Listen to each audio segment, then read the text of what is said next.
ഞാൻ കഴിഞ്ഞ ആഴ്ച ടൂറിൻ വരെ പോയിട്ടൊരു 7 മണിക്ക് നടന്ന് വരിക. മേപ്പാടി പോയിട്ട് അങ്ങനെ വന്ന അപ്പോൾ അവിടെ ഈ 2 ആളും കല്ലിൻ്റെ മറവിൽ നിന്ന് ബൈത്തുമാനെ പറഞ്ഞു. ഞാൻ പറഞ്ഞു, ഇവിടെ ആരാ വന്നത്? ഞാൻ ഇവിടെ എന്നും രാത്രിയും പോയി നടക്കുന്നതാണ്. കുറേ നേരം ടോർച്ചാട്ടി അവിടെ കേട്ട് നിന്നിട്ട് ഞാൻ ബാക്കി വന്നു. ഞാൻ വന്ന് കഴിഞ്ഞിട്ട് പിന്നെ 1 മണിക്കൂർ കഴിഞ്ഞപ്പോൾ ആനങ്ങ് കടന്നു പോയി. അപ്പോൾ എൻ്റെ അമ്മ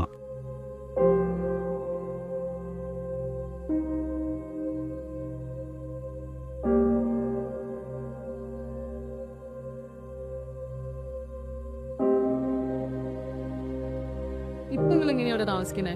ഈ പറഞ്ഞ കറണ്ട് ഇല്ല, ഒരു മനുഷ്യനടുത്തില്ല.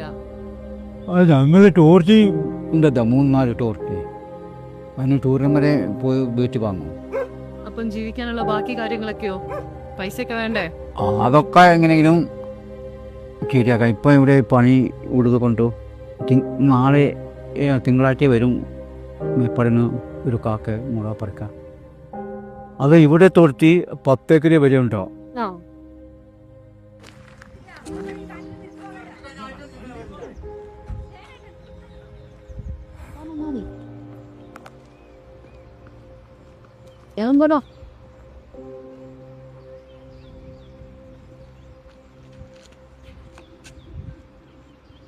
അമ്പുജത്തിന്റെ കയ്യിൽ നിൽക്കോ? വയലിന്റെ മുകളിലാണല്ലേ? രജനിയായിട്ട് എങ്ങനെ തെറ്റിയതാണെന്ന് തോന്നുന്നു അല്ലേ? പിന്നെ ഞങ്ങൾ മാറി താമസിക്കാൻ വേണ്ടി പറഞ്ഞില്ലേ, അത് ഇഷ്ടപ്പെട്ടില്ല. അതാണ്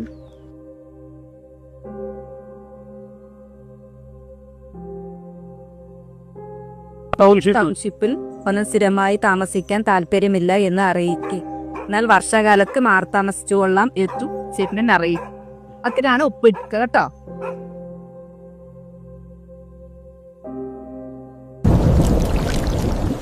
അത് ഞായറാഴ്ചയാണ് ഇത് തുടക്കം വന്നത്. എന്നിട്ട് തിങ്കളാഴ്ച ഇവർ ഒക്കെ ഈ വീട്ടുകാരൊക്കെ പോയി കഴിഞ്ഞിട്ട് ഒരു 5-6 മണിയായപ്പോൾ മഴ അങ്ങനെ കൂടി വന്ന് രാത്രി 1 മണിക്ക് മഴയൊക്കെ അങ്ങോട്ട് മഴ പെയ്ത് അവിടെ താങ്ങാൻ പറ്റായിട്ട് ഒന്നായിട്ട് ഒഴിച്ച് വന്നു. 2 ദിവസത്തെ മഴയാണ് ഒറ്റ മണിക്കൂർ കൊണ്ട് മഴയ്ക്ക് പെയ്ത് ചെയ്തു.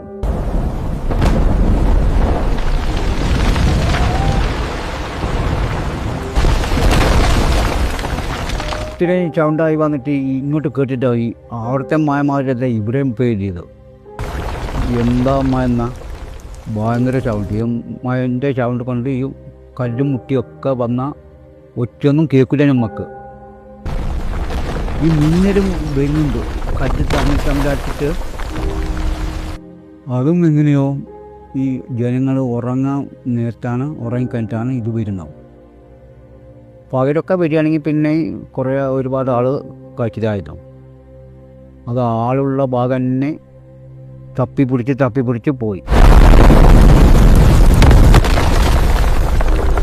നമ്മൾ പുത്തുമല പച്ചക്കറി പൊട്ടിയല്ലോ, അതിൻ്റെ മുമ്പേ കണ്ടതാ ഇത് പൊട്ടിയതോ? ആ ബുണ്ട് നിൽക്കുന്നു. പൊട്ടുന്നതിനേക്കാൾ മുമ്പേ ഇത് വിണ്ടുക്കുന്നുണ്ട്. ആ ബുണ്ട് നിൽക്കുന്നു. അത് എത്ര അത് വീട്ടുന്നോ? പിന്നെ ഇന്നലെ നിങ്ങൾ പോലെ കാട് അതിൻ്റെയും കുറേ രോഗവും മോള് വരെ. അപ്പം ഈ വെള്ളം ചാടുന്നതൊക്കെ ഈ ബുണ്ടരി ആണ് ചാടുന്നത്. എന്നിട്ട് ആ ഒറ്റ കുന്നിൻ്റെ താഴെ നമ്മൾ പാടത്തിനൊക്കെ ഈ ഓവ് ഇടുന്നുണ്ടല്ലോ, അതേമാതിരി ഒരു തുരങ്കം ഉണ്ടായിരുന്നു.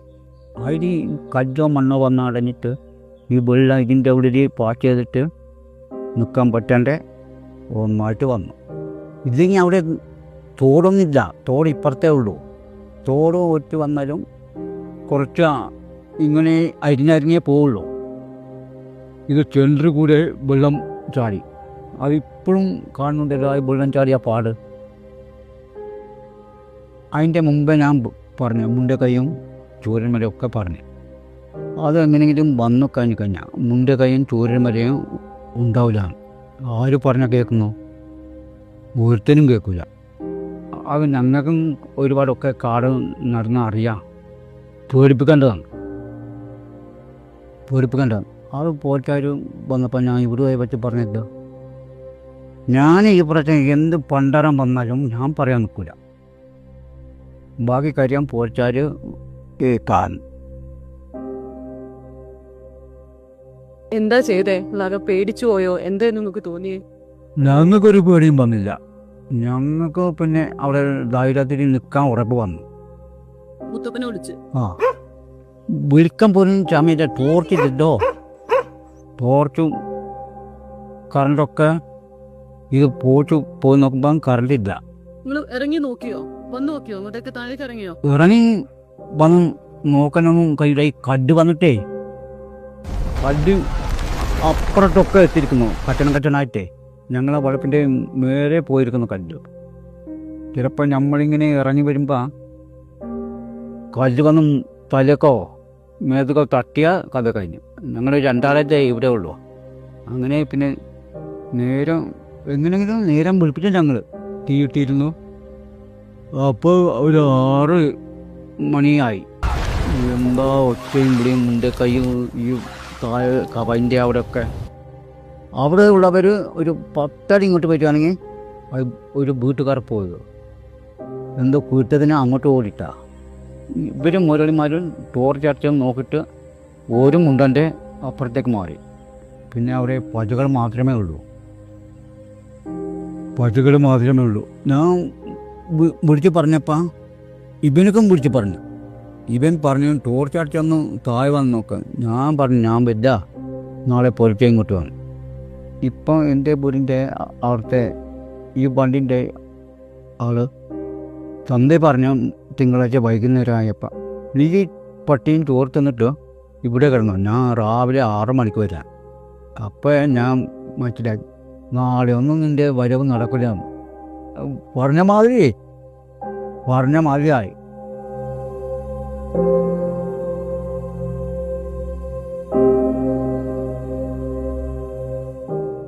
ഞാൻ വന്ന് വീട്ടിൽ കുറച്ച് പഞ്ചസാര അരി ഒക്കെ കുറുക്കിയൊക്കെ എടുത്തിട്ട് മേലെ കല്ലുപൊത്ത് പോയി.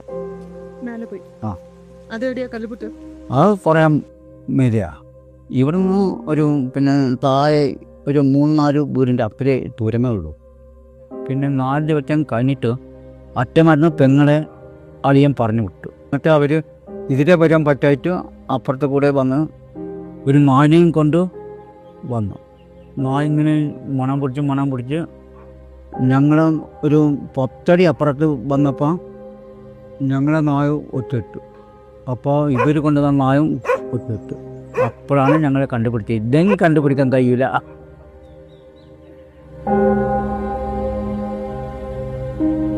ഞാൻ പറഞ്ഞു സാർമാരെ ഞാൻ വരില്ല, നായകളെ ഇട്ടിട്ട് എനിക്ക് വരാനാവില്ല. നമ്മൾ എവിടെയെങ്കിലും രാവിലെ പോയി രാത്രി കാണണ്ടേ വന്നാൽ നായ അയച്ചു വിട്ടാൽ നമ്മളെ വന്ന് കണ്ടുപിടിക്കും. അങ്ങനത്തെ നായ നെട്ടിച്ച് വരില്ല.